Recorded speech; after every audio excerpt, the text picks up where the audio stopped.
Every day on the news, you hear these stories of people committing senseless acts of violence. And every day you hear someone trying to come up with a reason as to why they're doing this. For the past decade, people have been attributing violent video games to the rise in violent crime in America, when in fact, violent crime has not actually been on the rise.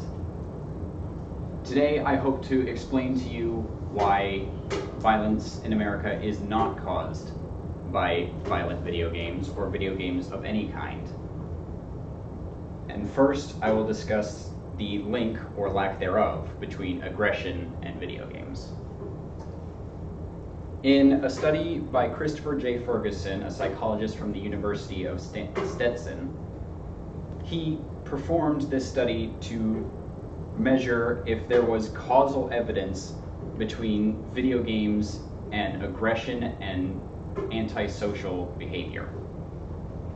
What the studies show is that any sort of change in prosocial behavior from all of the applicants tested across all 3 tests showed very little causal evidence between video game exposure and a lack of prosocial behavior. This is caused by the brain is not desensitized to violence, as many believe that it is, as well as possibly cause the brain to lean towards violence in a situation. What these show is that while there is a minimal connection between aggression and video game exposure, it is so significantly small that it cannot be trusted as causal evidence for the argument. Another study done by Kenneth S. Horowitz was to study the behavior of students who did not speak English as their first language.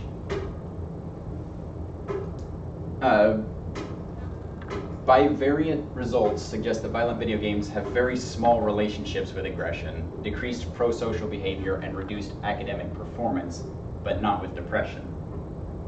However, controlled effect size show that the links between video game violence and aggression as well reduced these numbers to almost 0. It shows that he was able to determine that there is little to no connection between one and another, as so many media outlets choose to let you believe. The study by Kenneth Horowitz was to measure how apt and how willing the students would be to communicate in English in a school setting. And as more exposure to video games was recorded, the students became more willing to participate in class and to speak in English, which was not their first language. And while it's not a drastic increase in willingness to participate, it does show that there is a good increase across time, across exposure, to be willing to participate more in a classroom that speaks primarily English.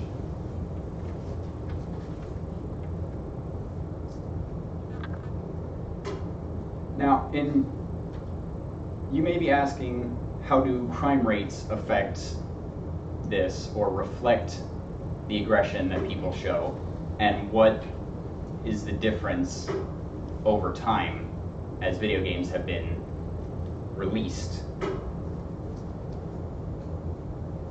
These 2 graphs show the murder rates from the early 1990s to 2010s, and the release of video games from the 1990s up to 2015. these two areas are right when video game consoles began to become much more popularized in culture with the release of the PlayStation 1 and the Super Nintendo. This is when violent video games and video games in general started to become much more popular and much more mainstream as they were exposed to much more people. However, you notice that the murder rate drastically decreases in the early 90s as video games are released and continues to drop all the way up until the 2010s, which is when more mobile games start to get released. However, you notice that it's still in decline significantly from where it was, as the murder rate was highest in 1980. In a 2015 release by the FBI Uniform Crime Reporting Program, it noticed that there was a significant drop in all forms of major crime, with violent crime being the most significantly changed. As you can see, murder has dropped by almost 45%, and that is all since the year 1991, with video games being released in the early 1990s and becoming popularized all the way up until today. Also, since in this last decade, you notice that all 4 types of major violent crime are down by a minority of 30%. This is proof that there has not been an upsurge in violence since the release of video games or the popularization of video games.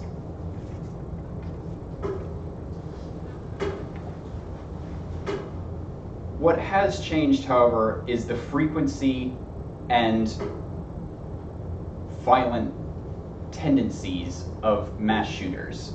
2 most notable recently are the Sandy Hook Elementary School and the Columbine shootings. In both of these, media has shown that the shooters did have a relationship with video games prior to their violent outburst. However, in a report by the CIA, there have been 18 mass shootings in the past year, but only 4 of those 18 mass shootings have people had any sort of relationship to video games whatsoever. That is about 12% in a 2002 report by the Secret Service. 12% of these 18 have any sort of link whatsoever to video games. Now, what's interesting is there have been several people who attest that video games actually led them to this or helped them, such as a